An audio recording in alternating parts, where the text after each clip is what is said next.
Alrighty, guys. So I am very honored to be here today with Joe, who formerly, when I started following him, Amazing Asins. Joe, I'm not even going to try to pronounce your last name. So how do you say it? It's Parpheniuk. Okay, perfect. Not even going to repeat it. We'll just roll with that. So, I've been starting to do these interviews for a while, and typically we go origin story and then from there, but I want to mix it up. All right. I want to know, completely unrelated to Amazon, how does somebody choose at a young age that they're going to go to school for accounting? Damn, that's a question. But yeah, I mean, first and foremost, thank you so much for having me on the podcast. And yeah, so I actually didn't start with accounting. I was going to school for pharmacy. So my dad was a pharmaceutical salesman, and like that was his gig for, as long as he was working. He ended up getting fired from that. So kind of had a sour taste in my mouth while I was in grad school or not in grad school, while I was in undergrad. And yeah, well, I also joined a fraternity, didn't help with my grades. So I kind of do plan B, and I switched to accounting. My aunt was an accountant, my grandpa was an accountant. So it was kind of just in the family. And that was like what they said. Like my mom was like, "Oh, you could just do that. It's a good backup." I'm like, "Okay, it's probably a lot easier to stay in and get a good GPA." So that's what I ended up doing. Got all the Cool. way to grad school and was like, I just don't want to do this anymore. I Yeah. started the Amazon business. It started to go pretty well. I mean, I kind of jumped prematurely, which you'll see a lot of the young guys do that, which I don't see as like a bad thing. I think if you see blood in the water and you're like 18 to 24 or whatever, like you should just jump. You don't have Yeah. much to lose at that point. So I made my first month with like it was December, obviously, but I made like 6 grand in December profits. I was like, all right, this is can become a full-time gig. Yeah. And I also had books to roll with in January. So I was flipping books like college textbooks. So Yep. January was a pretty good month as well, like full-time salary type of profit. So I just kind of used that and just snowballed it to OA and parlayed it. So you graduate, you did get your what is it, a bachelor's degree? Is that Yeah. correct? Yeah. Okay. I And like then to brag that I'm a college dropout, but not really. I have a okay. bachelor's. But I mean, you are to a degree, but I get Yeah. it. And by the way, no shade to anyone. Like I'm just trying to paint the picture and curious. And actually my dad was an accountant, financial planner, but as I've gotten older and I'm something that really rubs me the wrong way is like this pressure of any 18-year-old to decide what they want to do with their life. Mhm. And being that you're substantially younger than me and fresher out of school, I was kind of just curious as to why it was. And like, it didn't seem to be based on your answer. It wasn't this passion for being an accountant. It was just kind of No. family path. One thing led to another type of thing. Yeah, I mean, it was just the vibe of like the entire group of students. It's just Yeah. not like a good environment. Like everyone was like wanted to like, off themselves, like they hated their life. Like you could tell like they were just not ready to go into the corporate world. And I'm like, this is not what I want to do. I was just like Yeah. dreading it. So Everyone how thought it how was did crazy. Amazon? Oh, I'm Oh, sorry. sorry. No, you're good, go. How did Amazon come across your plate? So I was following this guy. I don't know if you've seen him on Twitter or Instagram, Jerry Liu. I Mm-mm. found him through like the explore page or something. I mean, I just started to like figure out some business ideas I could do as a side hustle while I was in grad school. And his name's Jerry Liu. He flips basically books from eBay to Amazon, kind of like what Raken does, but a little bit different. Like he specifically targets niches, whereas Raken kind of does everything.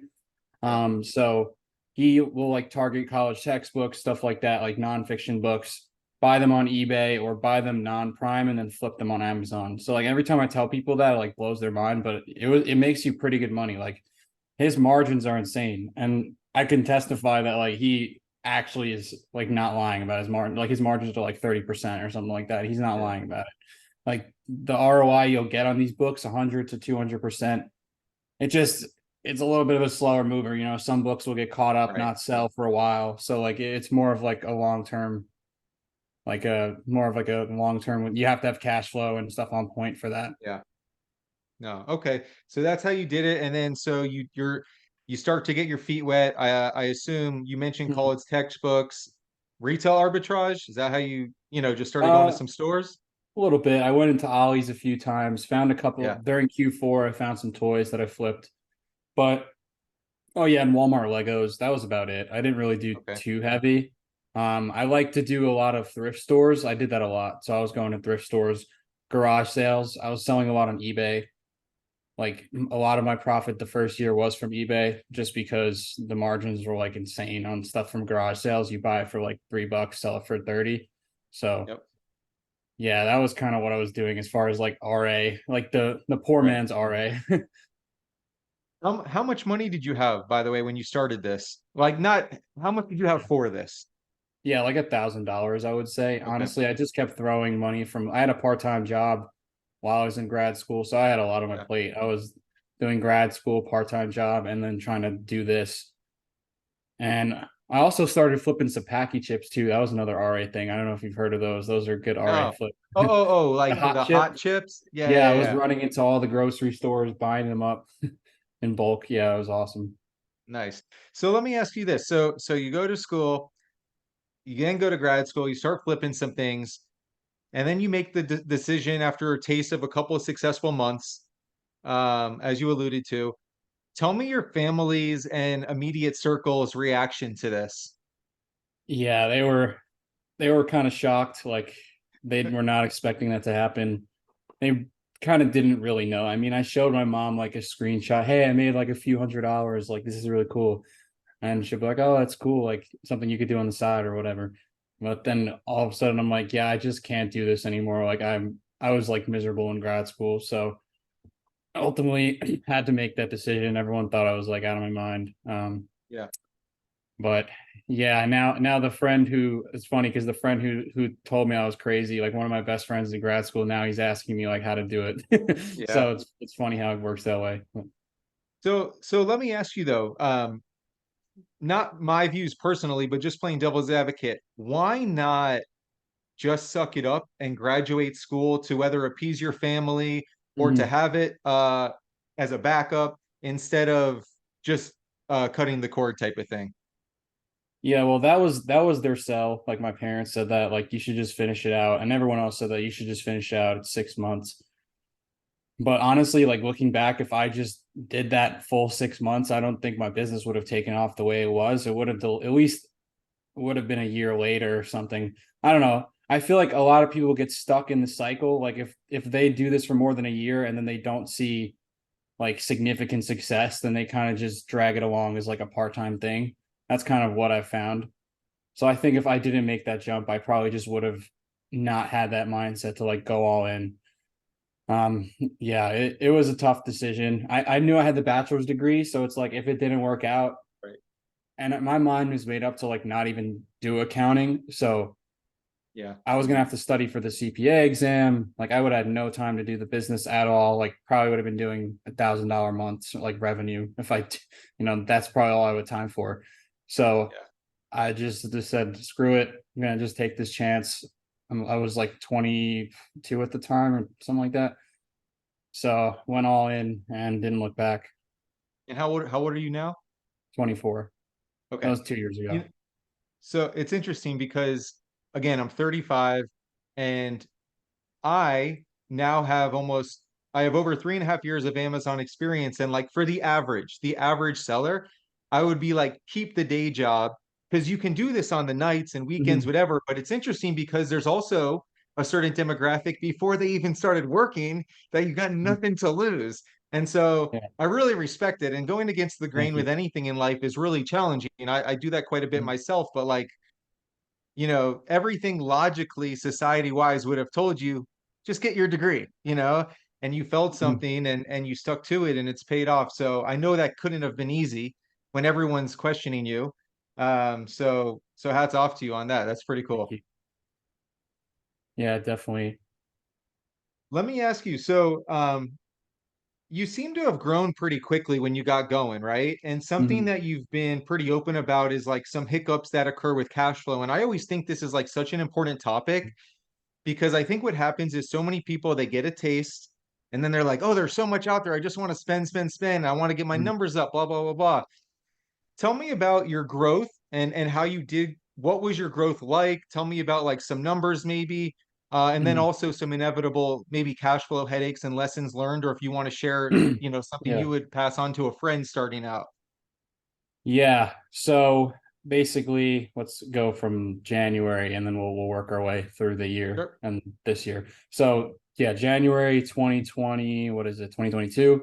That was when I went full time, did all the books, did like 20K in revenue, and like a lot of it was profit because it was just books. Yeah. It's probably like 7K profit. And then I just went all in with OA.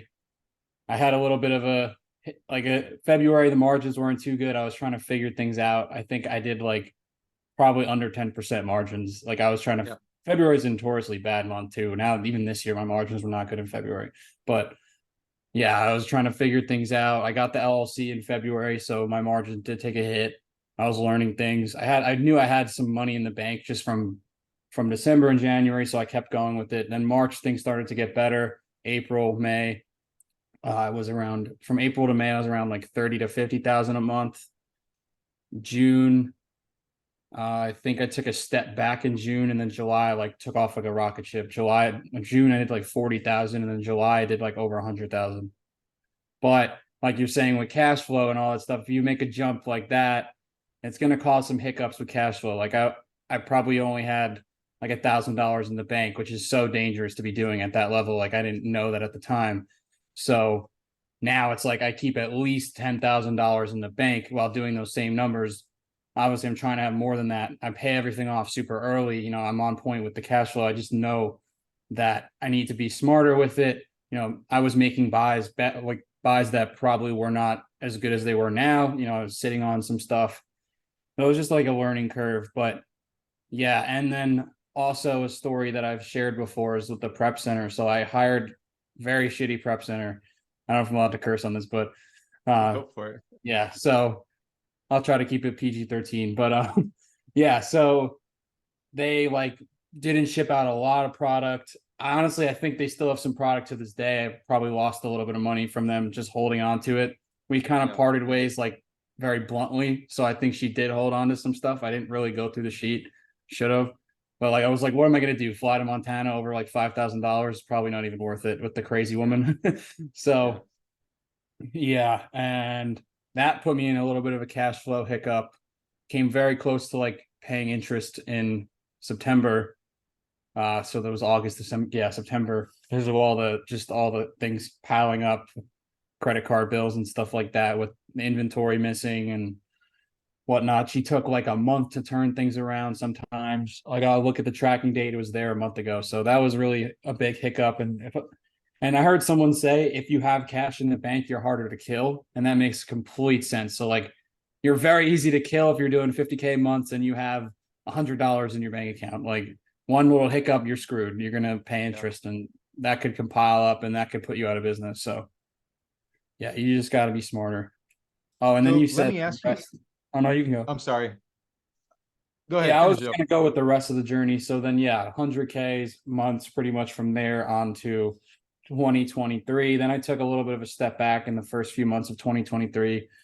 And I think one of your questions was to talk about apparel. So we'll get into that a Yeah. little bit. But that was part of the reason why the step went back. And then I was doing maybe like, I think I did like 80K in January, and then like, what was it, like 60 to like 80K the next few months. And then July and August, things started to pick up again, got back over 100,000.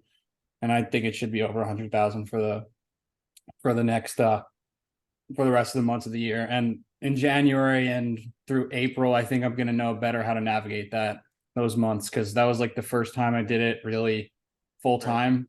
Like obviously I was a beginner the last year, so Yeah. I didn't really know what was going on.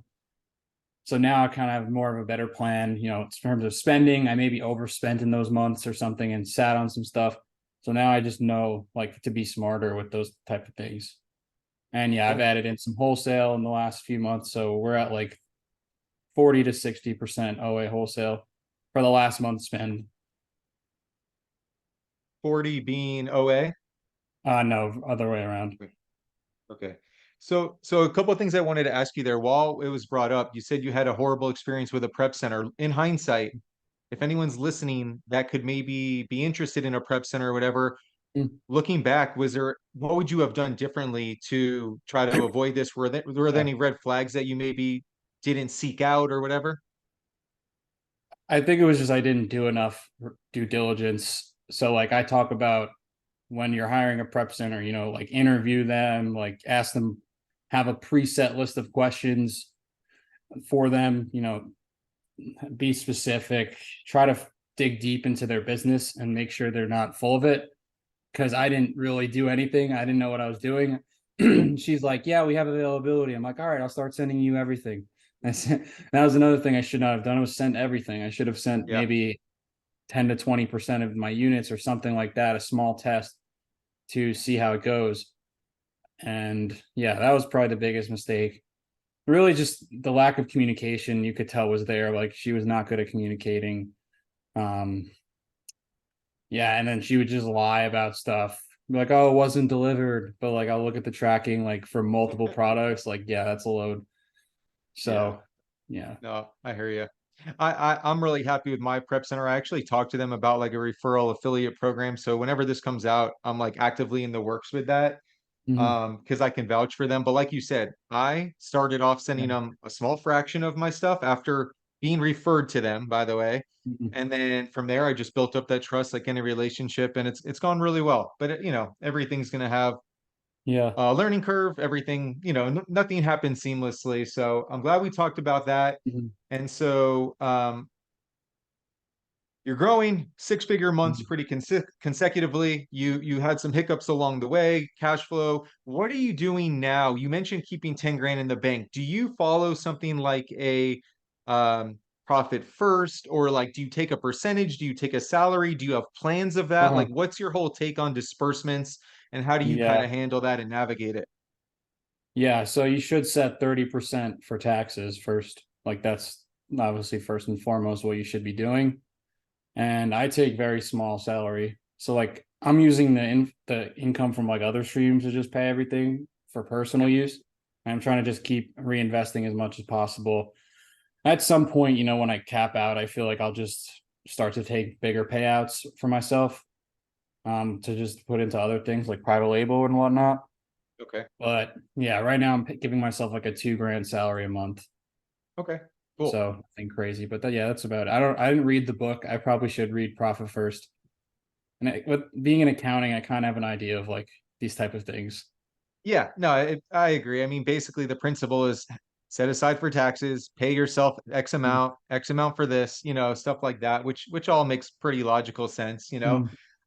I do suggest to people, if I one of the things I wish I got from the get-go, I should have paid myself a set percentage.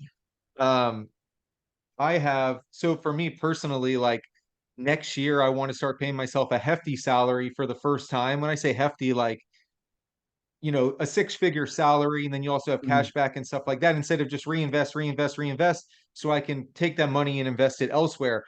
So one of Mm. the questions I preface it by giving that information, but I'm curious. So tell me a little bit about OA you're doing. You're Mm. transitioning to wholesale. You just brought up private label. You also mentioned other forms of income. Tell me kind of like what is your vision with if Amazon's the top funnel, like what do you kind of Mm. see doing with it? So just you're talking about Amazon specifically, not other stuff. Well, Yeah, so I'm curious. Yeah, I asked a lot there it's at all once. like So correlated to Amazon, like everything. yeah, So basically, I'm curious how you went from OA starting to get into wholesale and mm. why. And then also you mentioned private label. So I guess like so for people listening, why not just stick with arbitrage Mm. Yeah, I or like a OA, I mix. should say. I like a mix of the two. Like I'm not ditching arbitrage. Like people are like, oh, you got to jump straight into wholesale. Like I don't think that's true. There's so many replens that I can keep buying over and over again that like why would I just let them go? I have VAs who know how to source these things. Like we know we can make money on them. I think I'm just gonna be a lot more selective with what I buy going forward because there's certain times when it was all OA, I would just take anything, if it's like it made sense. Now I'm being a little bit more particular because adding in wholesale, I'm not trying to really spend like 200K a month. Like I don't see myself taking OA wholesale to like an Amazon lit level. Mm. I think building your own brand is more of the long-term thing. And I want to start that way before I'm 30. So I have a head start on it. And yeah, that's kind of what I'm thinking about. What you're saying, take a 6-figure salary is probably a good idea. Funnel that into a private label or something like that to building my brand, like my product, whatever it is, a product-based brand. I haven't decided what I'm going to do yet, but Yeah. goes into a ton of research on that. So I'll definitely figure that out. By the way, wholesale, what margin or ROI are you cool with? And what ROI are you typically striving for OA? Yeah. So around 10% for wholesale. I found this really good supplier where I can just buy a ton from, and kind of lowered it a little bit more to like 9-8% a minimum. There's Okay. just tons of things going in the prep fees and everything, so it's really hard to take a really strong margin on those. But they Yeah. move so fast that like I could just sell through them so quickly. Like I can buy 1,000 units of them and fly through it. So why not, take that 9 to 10%? But yeah, I mean, some of the stuff for wholesale, it's not like it's all 9 to 10%. Like I'll have stuff that's 15-20% margin. This purchase order that's coming in this week, that's most of it's like 25% margin, 20 to 25% margin. I don't know what happened. They maybe got a really good deal with the brand or something. But yeah, so it was a really good purchase order. And it's actually an OA brand, which is kind of funny. So like it definitely, if you know OA, it kind of correlates straight into wholesale, Yeah. but it's not really necessarily like all OA. I just know that I've bought it for OA before. So that's kind of the thing. But a lot of those things you'll see wholesalers on the same listing as with OA. Yeah. And your ROI, I'm just trying to get a relative difference because I I just think go by people are margin on everything. 20% ROI for wholesale, I guess I could say. okay. And as far as OA, or Like 20. are you saying all in 20%? Is that what you're saying? Yeah, I take like virtual assistant salaries and everything factored in there. Yep. I want to But ask you about, I'm sorry. Go ahead. oh no, I was gonna say, but yeah, with OA, it's like 25-30% ROI maybe. The margins are a little higher with OA. It just depends on the product. I mean, I'll go down to like 10% if it makes sense. Gotcha. How much are you trying to spend on a monthly basis, if you don't mind sharing? Mhm. Yeah, so I'm trying to keep it from like 60 to 80,000. I mean, Q4, it's obviously gonna go upwards of like 100. Yeah. But yeah, I've been spending around 60 to 70,000 every single month the last like three months.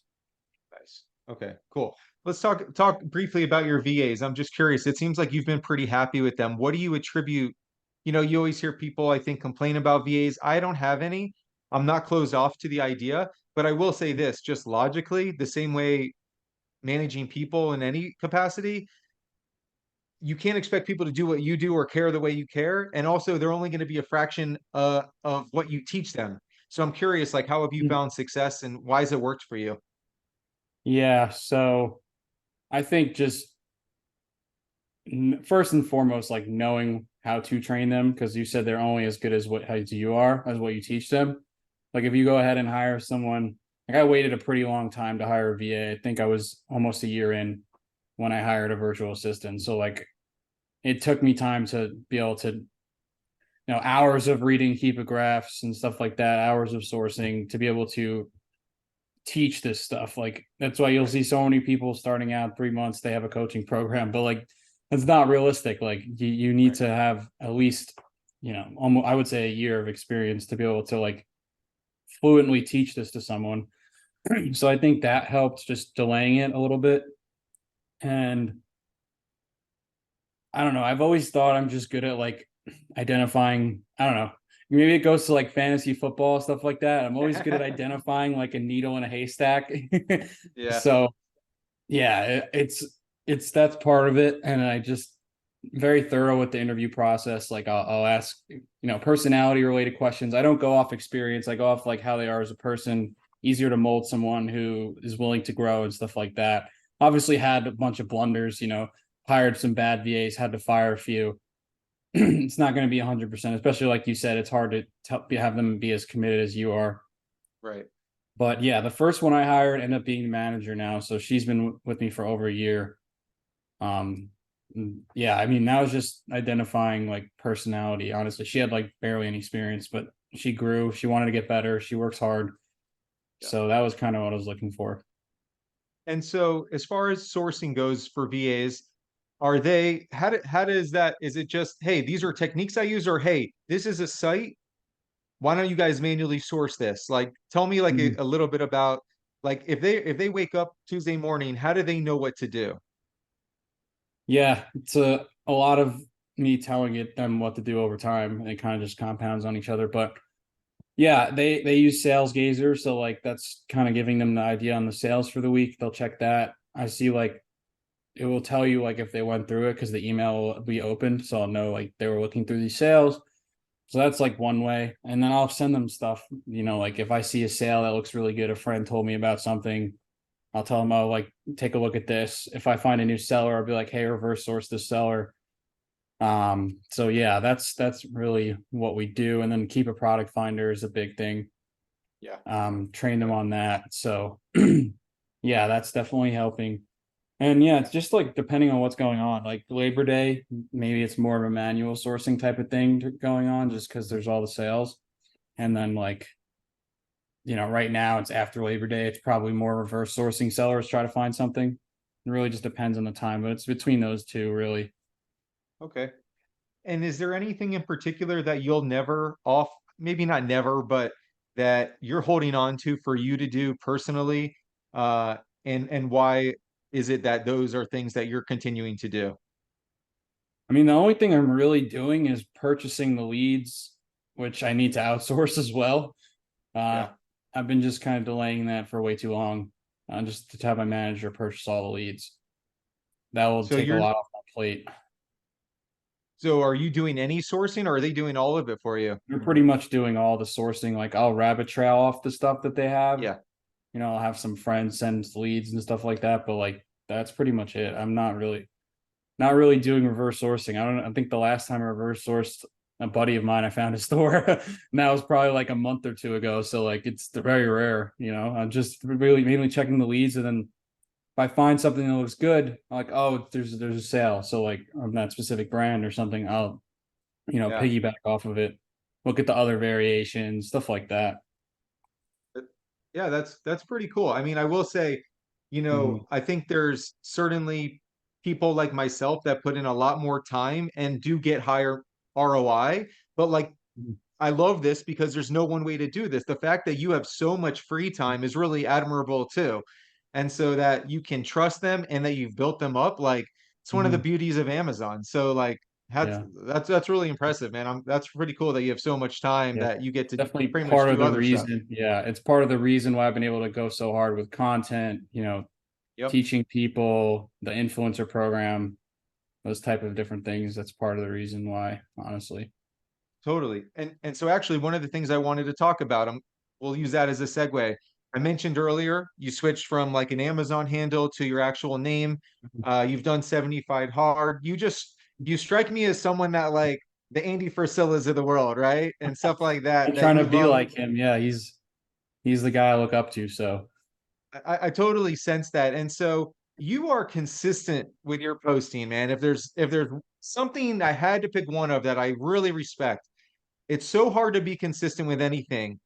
Why mhm. are you so consistent? And how do you do it, like logistically?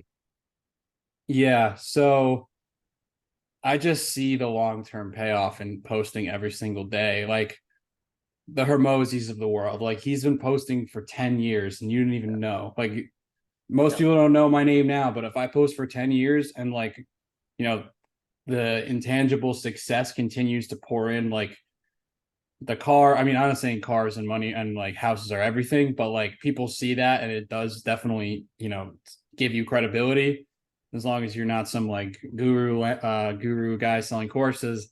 I want to always be the person who actually runs a business at the end of the day, which is why it's hard to go like super hard with like courses and stuff like that because I don't want to like dilute my business itself. So I don't see myself going like crazy hard with that. It's kind of just a side hustle thing that I like to do, help people out. But yeah, so we were talking, oh yeah, content. So I see the 10-year payoff in it. Hermosi said 10 years you post, like there's no way, like the success it's impossible to not succeed if you're that consistent for that long. And I yeah. see myself getting a lot better with it. And how I stay consistent with it is just, it goes down to like the Frisella type of mindset, like the power list, like making sure I'm doing it every day. That's the power list for people who don't know. It's just like a structured list of 5 critical tasks every single day that you need to get done. So I'll put recording reels on there, and like I'll be mad at myself if I don't do it. So it's Yeah. kind of the way I trick my mind into doing it. And yeah, like I said, just see the long-term payoff. And then I'll record the videos. I record 2 every other day and send it to my editor. So it's kind of outsourced a little bit. I have an editor. I don't really do Nice. too much editing. Nice. And you've mentioned that, 10 year, and I love that. I think it's so easy to get caught up in the short term. And I think we've talked about this. You do anything consistently for 10 years, you can't not have some form of success, likely No very way you big can lose. success. Yeah. Yeah.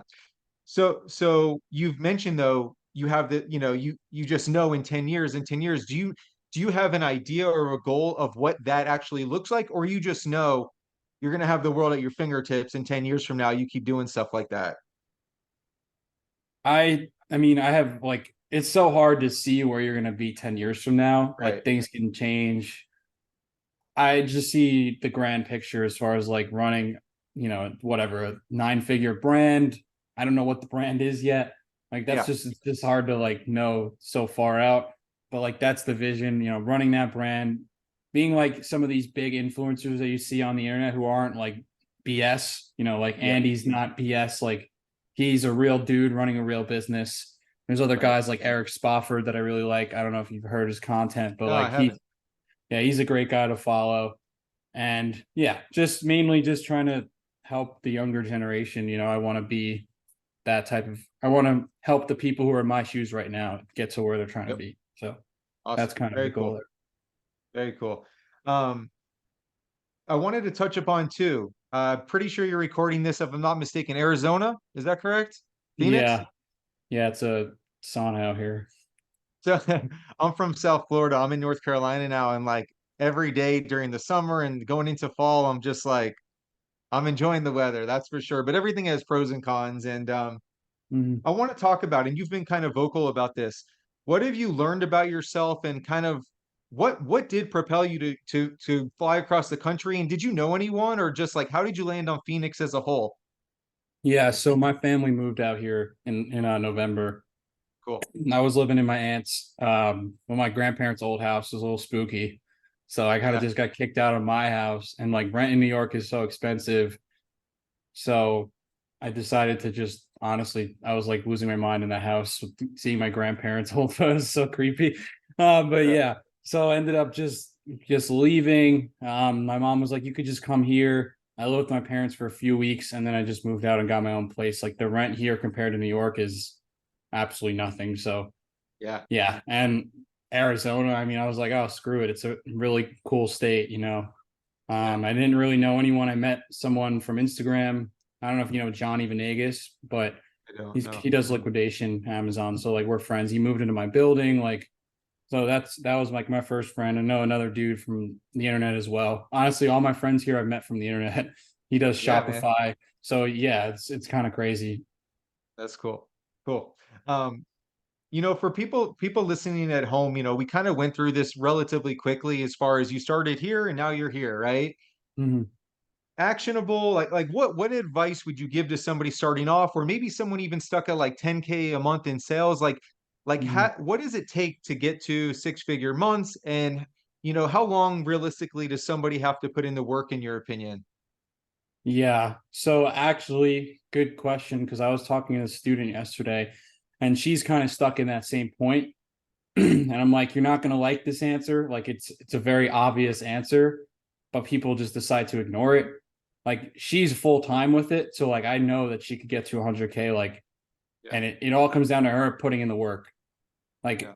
we dove into how many hours she's working. Like she could be working a lot more, and it really just comes to input output, especially in the beginning when it's just you by yourself. Like you can tie yourself to an hourly rate at the end of the day, no matter what you're doing. Obviously, if you outsource prep, your hourly rate's going to go up. But at the end of the day, if you're sourcing 40 hours a week, there's no way you can't spend, whatever, 20 grand, 30 grand a month. If you're putting in that full 40 hours a week, like it just all comes down to how much time you're putting in. And obviously, if you suck in the beginning, it's just putting in the reps. You're if you sit in front of a computer screen for 40 hours and source these products, maybe not at once, obviously, do it in breaks. Like Yeah. don't kill yourself. But yeah, if you sit in front of the screen for 40 hours, there's no way you're not going to be infinitely better than after the fact. But most people don't even put that like 100 hours in, like, forgot who said that. It's like 100 hours, you're at like 95% better than anyone in the world at that skill. I'm probably Yeah. Hermosi. I don't know. He says everything. Probably. Oh, yeah, probably. So yeah, if you do 100 hours, you're already at that top 5%. Do 1,000 hours, I think you're at like the top 99. So like, Yeah. I hear you, man. I think, and I've been doing this for a while now, and I've really seen a turn in the last year. To anybody listening, I'd like to just add on top of that. I agree with it, but like, I don't know anyone that has been consistently putting in the hours with this and hasn't found success. And it's mm, such a compounding game because it's like once you find winning products and sites, you get to go back to those time and time and time again. But we've all been there. And now I wake up and it's like, I have no concern about having to spend my budget, right? No concern, mhm, whatever. But I used to just have this unwavering belief that if I keep showing up, it'll come. And sometimes I had to like claw and tooth my and nail my way to hit that budget. And sometimes I didn't, but like you just keep showing up. There's no way you can't win at this. It's not rocket science. It's just mhm, and it just doesn't happen overnight. It's a cash intensive mhm, business. You're not going to get rich overnight, but mhm. if you have like I would say a couple year horizon that you're willing to do it, it can certainly pay off. That's what I'm starting to Yeah. realize at this stage, Uh, and I'm almost 4 years into the game. yeah. I'll give you an idea of like what worked for me. It was from January to, I don't think I let off the gas until like once I hired the VAs and everything. So I was Yeah, working like 90 hours a week, like for six, not maybe not 90, but like 70 to 90 hours a week, I yeah, would say, just like full brute force to get to 100,000 of 6 months. Obviously, if you do like 60, 50, 60 hours a week or whatever, it could take you a year. Even like 40 hours a week could take you a year. And you could do a full-time job, work 40 hours a week on Amazon. It really just depends on how bad you want it at the end of the day. And I don't think most people want it bad enough. yeah. No, I 100% agree. I always talk about like people that focus on the maybe the bad side of Amazon or the little tiny like this is such a unique opportunity to have access to so many people and to use Amazon's brand. It's like it's unheard of. It is unheard of, and like and some people still choose to focus on the bad or whatever. And I will say there's so many shiny objects. I get it, Mhm. but like for those that are here and committed, nobody is so much smarter than you. Seriously, like it's reading Keepa charts and putting in the work, and that's really it. Yeah, I always tell people I'm nothing special. Like Yeah, I just wanted it better than most people. That's yeah, all. no, totally. Um, cool, man. Is there anything else that like you think people need to hear, or like any messages you want to share with people? Mhm. Mainly just think what I said before is that like what I'm really realizing is just if you put in the work, you're going to achieve the results that you want to see. Obviously, some of it's working a little bit smart as well, knowing the right time to get a prep center, right time to hire a VA. That's where the working smart comes in. And Yeah, also, like you'll see all these people, which I've talked about in content. I think the post I made today was something about, you'll see like gurus or whatever influencers say, "Oh, I work 1 hour a week on my business or 1 hour a day on my business." And like you don't see the work that they put in to get to that point. I'm sure the person who said that was working either they're full of it or they were working yeah, 60, 70, 80 hours a week, for at least a few months to get to that point. So it really just put your head down and work hard. It's like what no one wants to hear, but it's the truth. yeah, So, yeah. and then you That's you it, you man. there's no way you can't win. Like we were talking about the 10-year thing. Like if you go hard at something for 10 years, there's no way you can't win. But with Amazon, it's actually insane that you can go hard at it for 6 months and then you'll have a full-fledged like full stream of income. So Yeah. there's like not many opportunities like that. No. Oh, by the way, something I always like to ask people. You're spending a lot of money every month. You're doing big numbers. You have bills and stuff. What's kind of your whole take? And I say this especially in the last couple of weeks, like someone has a big presence on social media, let people know he got deactivated and stuff. How do you comfortably spend that type of money without concern of random deactivation, suspension, things like Mhm. that. How have you just kind of absorbed in your approach to deactivation, suspension, etc.? Yeah, I mean, it is still scary at the end of the day, but I know that like 9.9 times out of 10, if you just operate correctly, don't buy from a Telegram group, don't do anything shady, don't buy from an illegitimate supplier, like your odds of getting deactivated are super, super low. I mean, we've seen the people who did get deactivated like recently, most of them did something wrong.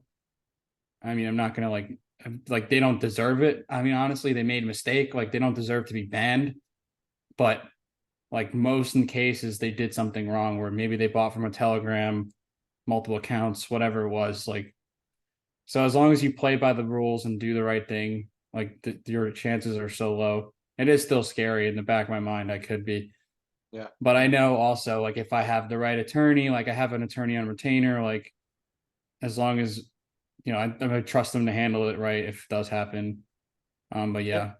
yeah, it is a Yeah, little I scary. agree. But Do that things comes the to right way. The diversifying fear, into other things as well. That's why I'm like keen on that, like getting other streams of income. So if something does happen, I can still support myself. yeah, no, I agree completely. I do think it still scares everyone a little bit, but you do things the right way.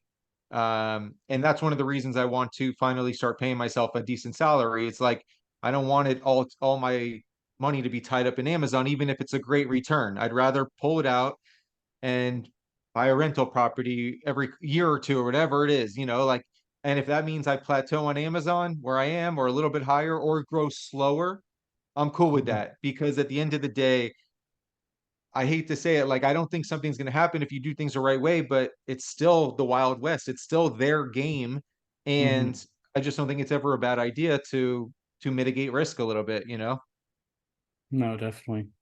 So Totally agree. cool. Where can people find you, Joe? I know you've mentioned coaching or talk about wherever you got going on, and Oh, then we'll link it all below.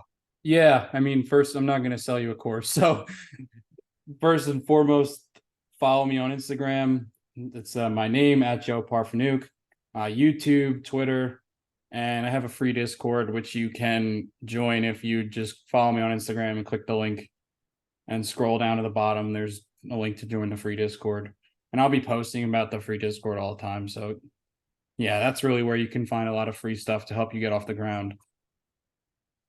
Cool. We'll link all that. And actually, I'm hopping on your Discord this evening. So Yes, at yes. the time of recording this, at That's least. So another consistency thing I've been doing every single week. So yeah. I love it, man. Yeah, it's so funny. I keep saying we'll sign off. I always say action plus consistency over a long enough period of time, you can't lose, Yeah. You really can't. And yet, You can't. why is it so hard for us to like understand that, Because it is hard.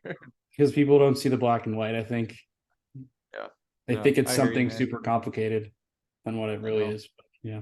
I think we also want things now, very humanistic, like want it right here and right now. So Society now, yeah, we could probably talk about this for like an hour, but yeah, I know, I know, I know, I know. Well, let's save it for another time. I appreciate you yeah. being here, man. Thank you. Yep. Thank you so much for having me on. Have a All right, good one. bud. I'll see Take you in a care. bit.